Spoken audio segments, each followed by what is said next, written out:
کہ دونوں ممالک کے درمیان کہیں ایران کی جانب سے یورینیم انریچمنٹ جو ہے وہ نیچے لے کے آنے کی کوئی بات کی جاتی ہے، کوئی وعدہ کیا جاتا ہے، اور ساتھ میں امریکہ کی جانب سے اگر یہ کہا جاتا ہے کہ آپ کے اوپر پابندیاں جو ہیں وہ ختم کریں گے یا نرم کریں گے، تو یہ بڑی ڈیولپمنٹ ہو سکتی ہے۔ دوسری طرف جو رائٹرز ہے اس نے ایک بڑی خبر دی ہے، اس نے خبر یہ دی ہے کہ آئندہ آنے والے مہینوں کے دوران جو ہے اسرائیل جو ہے ایران کے خلاف ایک کارروائی، ایک محدود پیمانے پر ایک کارروائی کرنے کے اوپر غور کر رہا، تل ابیب کی جانب سے غور کیا جا رہا ہے۔ جبکہ ایران کے حوالے سے بھی جب یہ خبریں سامنے آئی ہیں تو ایران کے حوالے سے بھی یہ کہا گیا ہے کہ اسرائیل کی جانب سے اگر کوئی بھی حملہ کیا جاتا ہے تو اس کے لیے ہم تیار ہیں، اور اس کا جو جواب ہوگا وہ بڑا ڈیسائسو قسم کا ہوگا، اور ایران جو ہے وہ جو جواب دے دے گا اسرائیل کے پاس اس کی سکت نہیں ہوگی کہ اس کو بیئر کر سکے۔ بہرحال اس تمام صورتحال کے دوران جو کچھ چیزیں خاص طور پر امریکہ کی جانب سے بھی لیک ہو گئی تھی کہ گزشتہ دنوں اس میں یہ کہا گیا تھا کہ اسرائیل جو ہے وہ ایران کے اوپر حملہ کرنا چاہتا تھا، لیکن صدر ٹرمپ نے بنجامن نیتن یاہو کو روک دیا تھا، اور اس کے بدلے میں انہوں نے مذاکرات کو ترجیح دی تھی۔ یہ خبر دراصل ساری دنیا نے بھی کوٹ کیا اور ہم نے بھی کوٹ کیا کہ یہ خبر جو ہے وہ لیک ایسے تو نہیں ہوئی تھی، یہ لیک کروائی گئی تھی، امریکہ کی جانب سے ہی لیک کروائی گئی تھی تاکہ ایران کو یہ پیغام دیا جا سکے کہ ہم نے ابھی روکا ہے اسرائیل کو، اسرائیل تو آپ کو مارنے کے اوپر تلا ہوا ہے، وہ کسی بھی وقت آپ کو مارنا چاہتا تھا، وہ تو ہم ہیں جو کہ آپ کو بچانا چاہتے ہیں اسرائیل سے۔ لہٰذا یہ خبر لیک کروا کر ایران کو یہ پیغام دینے کی کوشش کی گئی کہ ہم نے آپ کو بچایا ہے۔ دوسری طرف جو اسرائیل کے جو آؤٹلیٹس ہیں، میڈیا آؤٹلیٹس ہیں، ان کی جانب سے یہ بڑی خبریں سامنے آ رہی ہیں ابھی کہ نواتیم کا جو ایئر بیس ہے اسرائیل کا، وہاں پر 10 سے زائد جو ہے امریکی جو کارگو طیارے ہیں وہ وہاں پر پہنچے، انہوں نے وہ تمام اسلحہ جو ہے اور ان کے ساتھ ساتھ میزائل ڈیفنس سسٹمز ہیں اور تمام جو میزائلز ہیں وہ ایک بڑی تعداد میں نواتیم کے ایئر بیس کے اندر پہنچائے گئے ہیں، اور جو کہ آنے والے دنوں کے اندر ایران کے اوپر استعمال ہو سکتے ہیں اگر ایران اور امریکہ کے درمیان جو مذاکرات ہے یہ اگر فیل ہو جاتے ہیں۔ دوسری طرف یہ تو اس وقت جو صورتحال ہے، اب آگ اس کی جو مذاکرات جو ہیں، روم مذاکرات کی اگر کوئی اپڈیٹ سامنے آتی ہے وہ ہم آپ سے شیئر کریں گے، لیکن امریکہ اور یمن کے درمیان بھی کشیدگی جو ہے وہ عروج پر ہے۔ یمن کے اوپر جو گزشتہ روز جو حملے کیے گئے تھے، خاص طور پر حدیدہ کے اندر جو آئل فیسلٹی کے اوپر حملے کیے گئے تھے، بڑے پیمانے پر حملے کیے گئے تھے اور بہت شدید قسم کے حملے کیے گئے تھے، اور امریکہ نے اب تک کا سب سے بڑا میں کہہ سکتا ہوں کہ یہ حملہ تھا جو کہ اس آئل فیسلٹی کے اوپر کیا گیا تھا، جس میں عام افراد شہید ہو گئے، تقریباً ان کی تعداد تقریباً کچھ لوگ تو میڈیا آؤٹلیٹس کہہ رہے ہیں 80 سے زائد ہے، اور کچھ کہہ رہے ہیں یہ 100 سے زائد ہو گئے ہیں۔ عام شہری تھے اور عام شہریوں کو ہی نشانہ بنایا جاتا ہے، جس کے نتیجے کیونکہ وہیں ایکسپوز ہوتے ہیں، وہ ان جگہوں میں چونکہ وہ کام کر رہے ہوتے ہیں تو وہ وہیں شہید ہوتے ہیں، وہیں اس میں متاثر ہو رہے ہوتے ہیں۔ صنعا کے اوپر جو حملے کیے جاتے ہیں اس میں آپ کو مسلسل کہہ رہا ہوں کہ اسرائیل جو ہے وہ اسرائیل طرز کا امریکہ جو وہاں پر بمبنگ کر رہا ہے، اور وہ کارپیٹ بمبنگ کے ذریعے وہاں پر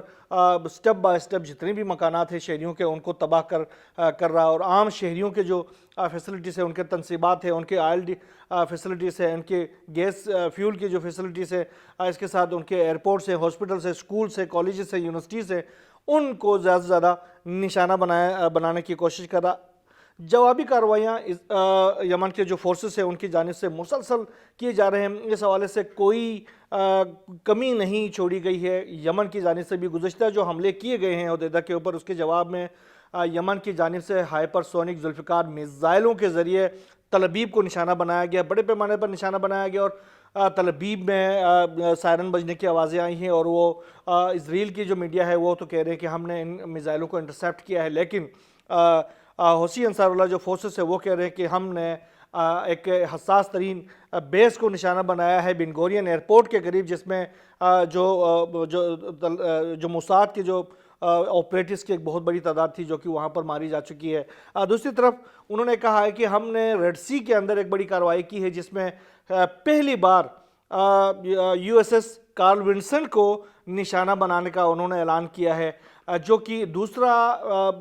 جو طیارہ بردار جہاز ہے U S S Harry Truman کے بعد۔ U S S Harry Truman کو متعدد بار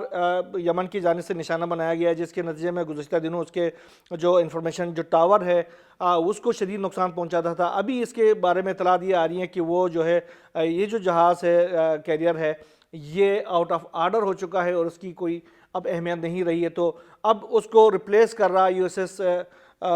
کارل ونسن، اور آج حوثی فورسز کی جانب سے باقاعدہ اس کو بھی نشانہ بنایا گیا ہے اور اس کو بڑے پیمانے پر نقصان پہنچنے کی اطلاعات یہ لوگ دے رہے ہیں۔ دوسری طرف انہوں نے یہ بھی دعویٰ کیا ہے کہ امریکی ایک اور MQ-9 ڈرون گرایا گیا ہے، اور اس طرح یہ جو ڈرونز گرانے کا سلسلہ ہے یمن میں امریکی ڈرون گرانے کا، یہ تقریباً اب 20واں یہ ڈرون تھا جو کہ یمن کی جانب سے امریکہ کا گرایا گیا ہے، اور یہ کچھ اطلاعات کے مطابق 30 سے 35 ملین ڈالرز کا ہے، اور کچھ اطلاعات کے مطابق تقریباً 60 ملین ڈالرز کا یہ ڈرون ہے۔ انتہائی جدید ڈرون ہے، امریکہ کا دعویٰ ہے کہ اسٹیل ڈرون ہے، لیکن مسلسل ان کو ایسے مارنے جیسے گلیلوں کے ذریعے چڑیوں کو مارا جاتا ہے، اور اسی طریقے سے یمن کے جو فورسز ہیں وہ ان جدید ترین امریکہ کے ان ڈرونز کو اور مہنگے ترین ڈرونز کو گرا رہے ہیں، اور 20واں ڈرون ہے جو کہ اب تک گرایا جا چکا ہے۔ اس کے ساتھ ساتھ فرانس نے پہلی بار اعلان کیا ہے کہ انہوں نے ریڈ سی کے اندر ایک یمنی ڈرون کو مار گرایا ہے۔ یہ ایک نئی ڈیولپمنٹ ہے۔ اب فرانس چونکہ ریڈ سی کے اندر کیا کر رہا ہے، کیا وہ امریکہ کو سپورٹ کر رہا ہے، وہاں پر امریکہ کی جو فورسز ہے یا نیٹو کی کوئی فورسز وہاں پر موجود ہیں جو کہ امریکہ کو سپورٹ کرنے کے لیے وہاں پر موجود ہے، اور جو یہ جو ڈرون جو ہے وہ انہوں نے اس وجہ سے گرایا، اس کی بہرحال تفصیلات سامنے نہیں آئی ہیں، لیکن فرانس نے یہ دعویٰ کیا کہ انہوں نے ایک حوثی فورسز کے ایک ڈرون کو گرایا ہے۔ اب یہ جو یمن کے جو ڈرونز ہوتے ہیں وہ تو انتہائی نارمل ٹیکنالوجی کے ذریعے اور عام سے یہ ڈرونز ہوتے ہیں، لیکن انتہائی کارگر ثابت ہوئے ہیں، اور انہوں نے اپنے دشمن کو بہت سخت قسم کا نقصان پہنچایا ہے۔ اب تک اس کی بڑی اہمیت سامنے آئی ہے، دنیا نے دیکھ لیا ہے کہ کس طریقے سے یمن نے اپنے دشمنوں کو دھول چٹایا ہے ریڈ سی کے اندر، اور اس وقت ریڈ سی عملاً اسرائیل جانے والے جہازوں کے لیے ممنوع ہے، امریکی جہازوں کے لیے ممنوع ہے، نیٹو کے جہازوں کے لیے ممنوع ہے، اور اسرائیل کے جہازوں کے لیے ممنوع ہے، اور یہ جو ہے وہ اس میں سے چائنا کے جہاز تو گزر سکتے ہیں، وہاں سے رشیا کے جہاز گزر سکتے ہیں، دوسرے ممالک کے جہاز گزر سکتے ہیں، لیکن ان ہوسٹائل ممالک کے جہاز یہاں سے نہیں گزر سکتے۔ امریکہ کا یہ دعویٰ تھا کہ ہم ودن ڈیز ودن فیو آورز اس ریڈ سی کو ہم واگزار کروائیں گے، اور وہاں سے جو انٹرنیشنل جو ٹریڈ ہے وہ جاری ہو جائے گی، لیکن اب مہینہ ہونے والا ہے، امریکہ کچھ کرنے میں ناکام ہے۔ غزہ کے اوپر اسرائیل کی جانب سے حملوں کا سلسلہ اسی طریقے سے جاری ہے۔ گزشتہ 24 گھنٹوں کے دوران بھی غزہ کے مختلف علاقوں کے اوپر اسرائیل کی جانب سے حملے کیے جاتے رہے، جس کے نتیجے میں اب تک کی اطلاعات کے مطابق تقریباً 64 سے زائد عام شہری جو ہیں وہ شہید ہو چکے ہیں۔ حملہ کیا گیا ہے اسرائیل کی جانب سے غزہ کے علاقے تل زار کے علاقے میں، جہاں پر 2 مکانات وہاں پر بھی تباہ ہو گئے، جس کے نتیجے میں 5 افراد وہاں پر بھی شہید ہو گئے ہیں۔ ساتھ ہی لبنان کے اوپر اسرائیل کے حملوں کا سلسلہ جاری تھا، لبنان سے کوئی جوابی کارروائی نہیں ہوتی تھی، لیکن اب ایک بار پھر لبنان سے ایک بڑی کارروائی کی گئی ہے اسرائیل کے اوپر۔ اس کے بارے میں کہا جا رہا ہے کہ یہ حزب اللہ کا ڈرون تھا جو کہ خودکش ڈرون تھا، اور انہوں نے اس ڈرون نے گولانی بریگیڈ کے ایک ہیڈ کوارٹر کو تباہ کر دیا، جس کے نتیجے میں وہاں پر متعدد جو گولانی بریگیڈ کے جو فورسز ہیں وہ ہلاک ہو چکے ہیں۔ یہ گولانی جو بریگیڈ ہے وہ اسرائیل کی ایلیٹ بریگیڈ ہے، وہ کمانڈو بریگیڈ ہے، اور اس نے